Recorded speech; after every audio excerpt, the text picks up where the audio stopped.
Okay, good morning guys. நம்ம last கிளாஸில் வந்து இன்வெஸ்ட்மெண்ட் ஃபங்க்ஷன்னா என்ன அப்படின்னு பார்த்தோம். அப்புறம் autonomous investment and induced investment பற்றி பார்த்தோம் இல்லையா?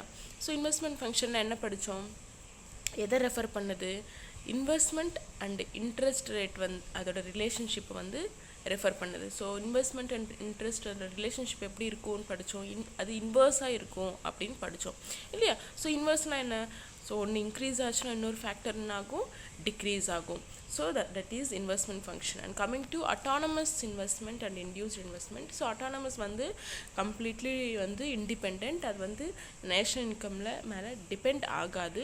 அண்ட் இது பியூர்லி வெல்ஃபேர் மோட்டிவ் தான் அப்படின்னு படித்தோம். அண்ட் இன்கம் இங்கே இன்எலாஸ்டிக் அப்படின்னு படித்தோம். அண்ட் இன்டியூஸ்ட் பிளான்ட் அண்ட் அது மெயின்லி ப்ராஃபிட் மோட்டிவ் தான் அப்படின்னு படித்தோம். இங்கே இன்கம் எப்படி இருக்கும், இன்டியூஸ்ட் இன்வெஸ்ட்மெண்ட்டில் elastic. Okay, so these are the things we discussed in the last class. Today we are going to discuss about determinants of investment function. Okay, so investment function determine பண்ணுற factors எல்லாம் என்ன அப்படின்னு நம்ம பார்க்கலாம். Okay, ஒரு investment function decide பண்ணுற factors அது எது மேலே டிபெண்ட் ஆகிருக்கு அப்படின்னு நம்ம பார்க்கலாம். ஓகே, ஸோ கிளாசிக்கல்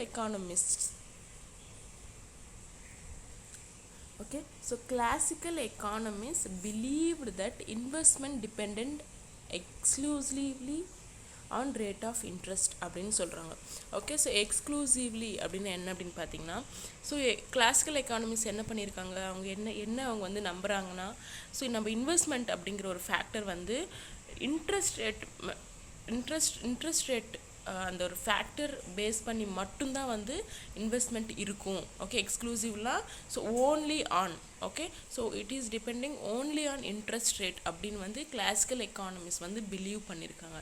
ஓகே, ரியலாக நம்ம பார்த்தோம்னா இன்வெஸ்ட்மெண்ட் ஃபங்க்ஷன் நிறைய ஃபேக்டர்ஸ் மேலே டிபெண்ட் ஆகுது அப்படின்னு சொல்கிறாங்க. ஓகே, ஸோ இன்ட்ரெஸ்ட் ரேட் மட்டும் கிடையாது, but it is also depending on different number of factors. So அதெல்லாம் என்ன அப்படின்னு ஒன்றுனா பார்க்கலாம். Rate of interest. ஓகே, நம்ம ஆல்ரெடி படித்த மாதிரி. So rate of interest is one of the factor our investment is depending. Okay, நம்ம எவ்வளோ இன்வெஸ்ட்மெண்ட் பண்ணுறோம் அப்படிங்கிறது இன்ட்ரெஸ்ட் ரேட் மேலே மெயினாக டிபெண்ட் ஆகுது. Okay, for example, take an example, நீங்கள் ஒரு பிஸ்னஸ் ஸ்டார்ட் பண்ணணும் அப்படின்னு நினைக்கிறீங்க. So for that you are going to get a loan. Okay, பேங்க்லேருந்து லோன் வாங்கலான்னு ஐடியாவில் இருக்கீங்க. ஓகே, ஸோ பேங்க்கில் லோனில் இன்ட்ரெஸ்ட் ரேட் வட்டி உங்களுக்கு அதிகமாக இருந்தால் பரவாயில்லையா, கம்மியாக இருந்தால் பரவாயில்லையா? ஆப்வியஸ்லி நம்ம கட்டுற வட்டி கம்மியாக இருக்கிறப்ப தான் நமக்கு லாபம் இல்லையா? ஸோ இன்ட்ரெஸ்ட் ரேட் இப்போ ஒரு 10 lakhs நீங்கள் லோன் வாங்குறீங்கன்னா அதோட இன்ட்ரெஸ்ட் ரேட் 2% அப்படின்னா ஓகே 2%ஆக இருந்தால் நான் அந்த இன்வெஸ்ட்மெண்ட் அந்த ஒரு 10 lakhs ஈஸியாக வாங்கலாம் அப்படின்னு ஒரு ஐடியாவில் போகிறீங்க. ஆனால் பேங்க்காரங்க என்ன சொல்கிறாங்க, இன்ட்ரெஸ்ட் ரேட் 4%ஆக இன்க்ரீஸ் பண்ணிட்டாங்க. ஓகே, ஸோ நீங்கள் அந்த 4% உங்களால் பே பண்ண முடியாது. அந்த வட்டி உங்களால் பே பண்ண முடியாது. அதனால் அந்த 10 lakhs எவ்வளோ குறைக்கிறீங்க, ஒரு 5 lakhsக்காக குறைக்கிறீங்க. இங்கே என்ன ஆகுது, இன்வெஸ்ட்மெண்ட் கம்மியாயிடுது. எதனால்? இன்ட்ரெஸ்ட் ரேட், வட்டி ரேட் அதிகமானதுனால என்ன ஆகுது, இன்வெஸ்ட்மெண்ட் கம்மியாயிடுது. ஓகே, ஸோ இன்வெஸ்ட்மெண்ட் டிபெண்ட் ஆகிற ஒன் ஆஃப் த ஃபேக்டர் என்ன, ரேட் ஆஃப் இன்ட்ரெஸ்ட். ஓகே, நீங்கள் ஒரு இன்வெஸ்ட்மெண்ட் பண்ணணுன்னா அது one of the factor. Interest rate main depend ஆகும். And coming to second one, level of uncertainty. So okay, அன்சர்டனிட்டினா என்ன அப்படின்னு பார்த்தீங்கன்னா, எதிர்பாராத ஒரு சுச்சுவேஷன்ஸ். ஓகே, அன்எக்ஸ்பெக்டட் சுச்சுவேஷன்ஸ் தான் அன்சர்டனிட்டி. ஸோ அன்சர்டனிட்டி நம்ம எதிர்பார்க்காம நிறையா நஷ்டம் ஏற்படலாம், லாஸ் ஏற்படலாம் நம்ம பண்ணுற இன்வெஸ்ட்மெண்ட்டில். ஸோ அது கூட நம்ம இன்வெஸ்ட்மெண்ட்டில் ஒரு factor. Okay, and political environment. Okay, so political environment in the sense ஒவ்வொரு ஸ்டேட்டுக்கு தகுந்த மாதிரி ஒவ்வொரு பொலிட்டிக்கல் ரூல்ஸ் இருக்கும், ஒவ்வொரு பொலிட்டிக்கல் சுச்சுவேஷன்ஸ் இருக்கும். ஓகே, ஸோ இதெல்லாம் கூட நம்மளோட இன்வெஸ்ட்மெண்ட் டிபெண்ட் ஆகுது அப்படின்னு சொல்கிறாங்க. And coming to fourth one, rate of growth of population. Okay, so population is also one of the factor that investment is depending. Okay, and coming to next one, stock of capital goods. Okay, so capital goods na மொத்தமாக நம்ம capital goods முதல் நம்மக்கிட்ட எவ்வளோ இருக்குது அப்படிங்கிறது கூட one of the factor. And coming to next one, necessity of new products. Okay, நம்ம வந்து நம்மளோட இன்வெஸ்ட்மெண்ட் வந்து நம்மளுக்கு வந்து ஒரே மாதிரி ப்ராடக்ட்ஸ் வந்து நம்ம எப்பயுமே வந்து எல்லா பிஸ்னஸ்லையும் நம்ம வந்து யூஸ் பண்ண மாட்டோம். Okay, we may in need of new products. Okay, so new products வந்து one of the factor that our investment is depending on. And coming to next one, level of income of investors. Okay, so investment வந்து ஒவ்வொரு லெவலில் இருக்கும். ஒவ்வொருத்தர் வந்து கம்மியாக இருந்து start பண்ணுவாங்க, ஒவ்வொருத்தர் வந்து ரொம்ப அதிகமாக இன்வெஸ்ட்மெண்ட் பண்ணுவாங்க. ஓகே, ஸோ இது வந்து யார் மேலே டிபெண்ட் ஆகுது? இன்வெஸ்ட் பண்ண போகிறவங்க மேலேயும் வந்து டிபெண்ட் ஆகுறதுனால, so this investors also is one of the factors for investment. Okay, and next one is innovations and inventions. Okay, so inventions and இன்னோவேஷன்ஸோட டிஃப்ரென்ஸ் என்ன அப்படின்னு பார்த்தீங்கன்னா, நீங்கள் இன்வென்ஷன்னா என்ன அப்படின்னு பார்த்தீங்கன்னா, புதுசாக வந்து ரொம்ப லைக் ஃபஸ்ட்டு ரொம்பவே புதுசாக ஒரு விஷயத்தெல்லாம் ஒரு ஒன்று புதுசாக கண்டுபிடிக்கிறாங்கன்னா அதுதான் வந்து இன்வென்ஷன். வேறஸ் இன்னோவேஷன்னா என்ன அப்படின்னு பார்த்தீங்கன்னா, ஓகே, ஸோ ஆல்ரெடி எக்ஸிஸ்டிங் ஒரு ஐடியாவை வந்து ஒரு மாடுலேஷன் பண்ணி அது வந்து வேறு மாதிரி வந்து காமிக்கிறது தான் வந்து இன்னோவேஷன். ஸோ இன்னோவேஷன்ஸ்னால் வந்து நம்ம யூஸ் பண்ணுற ஃப்ரிட்ஜே பார்த்திங்கன்னா அதோட நம்ம வந்து ஒரு பர்பஸ் மட்டும் ஒன்று தான் இல்லையா, அது நிறையா சேஞ்சஸ் நடந்துகிட்டே இருக்குது. அதுதான் வந்து இன்னோவேஷன். ஆல்ரெடி எக்ஸிஸ்ட் இருக்கிற ஐடியா வந்து இன்னும் கொஞ்சம் சேஞ்ச் பண்ணி இன்னும் கொஞ்சம் அதிகமாக டெவலப் பண்ணுறது வந்து இன்னோவேஷன். வேறஸ் இன்வென்ஷன்னா, ஓகே, புதுசாக ஒன்று கண்டுபிடிக்கிறாங்க. ஃபஸ்ட்டு ஃப்ரிட்ஜ் கண்டுபிடிச்சாங்க இல்லையா, அதுதான் வந்து இன்னோவேஷன். அதுலேயே ஒரு நிறைய சேஞ்சஸ் வந்துருக்கு இல்லையா, இப்போ புதுசாக நிறைய டெக்னாலஜி வந்துருச்சு, அதுதான் வந்து இன்னோவேஷன். ஓகே, ஸோ இந்த ரெண்டு ஃபேக்டரும் கூட நம்ம பண்ணுற இன்வெஸ்ட்மெண்ட்டில் வந்து டிபெண்ட் ஆகிருக்கு அப்படின்னு சொல்கிறாங்க. And coming to next one, consumer demand. Okay, so நம்ம பண்ண போகிற இன்வெஸ்ட்மெண்ட் வந்து எது மேலே டிபெண்ட் ஆகும்?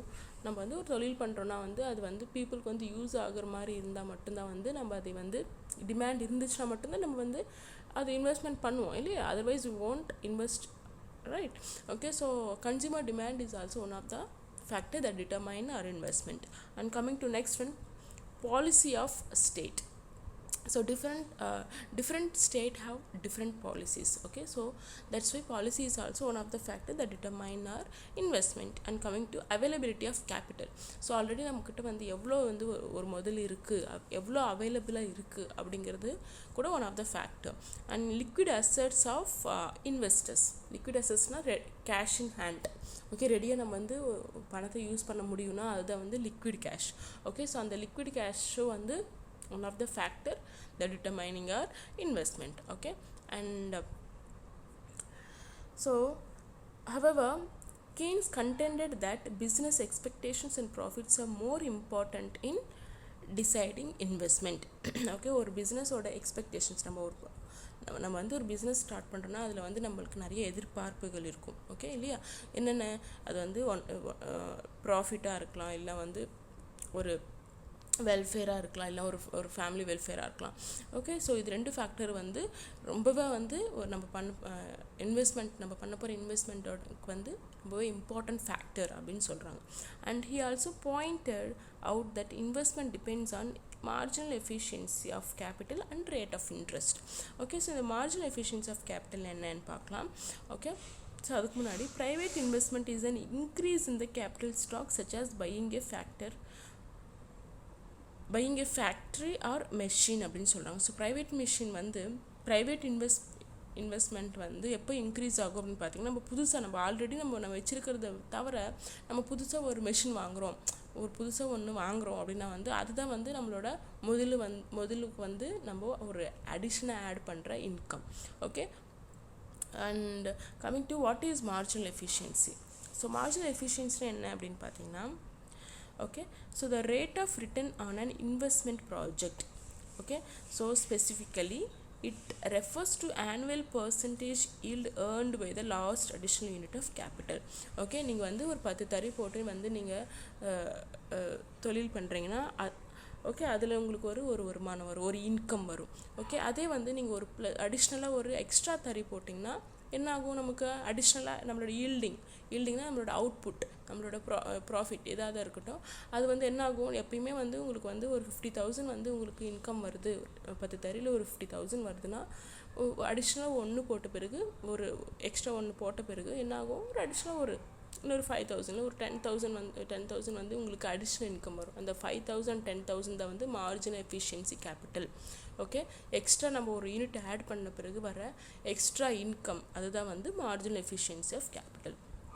Okay, and if the marginal efficiency of capital is 5%, okay, so the MEC வந்து 5% and interest rate is 4%. okay, so நம்ம marginal இப்போ வந்து நமக்கு எக்ஸ்ட்ரா நமக்கு வந்து எவ்வளோ கிடைக்குதுன்னா ஒரு 5% வந்து நமக்கு வந்து எக்ஸ்ட்ரா லாபம் கிடைக்குது. நம்ம பே பண்ணுற வட்டி எவ்வளோ 4%. Okay, then it is worth borrowing that 4% to get an expected increase of 5% அப்படின்னு சொல்கிறாங்க. ஓகே, ஸோ இப்போ வந்து நம்ம ஒரு 4% பே பண்ணாலுமே நமக்கு வந்து என்ன கிடைக்குது 5% வந்து எக்ஸ்ட்ரா கிடைக்கிது, மார்ஜினல் எஃபிஷியன்சி ஆஃப் கேபிட்டல் கிடைக்கிது.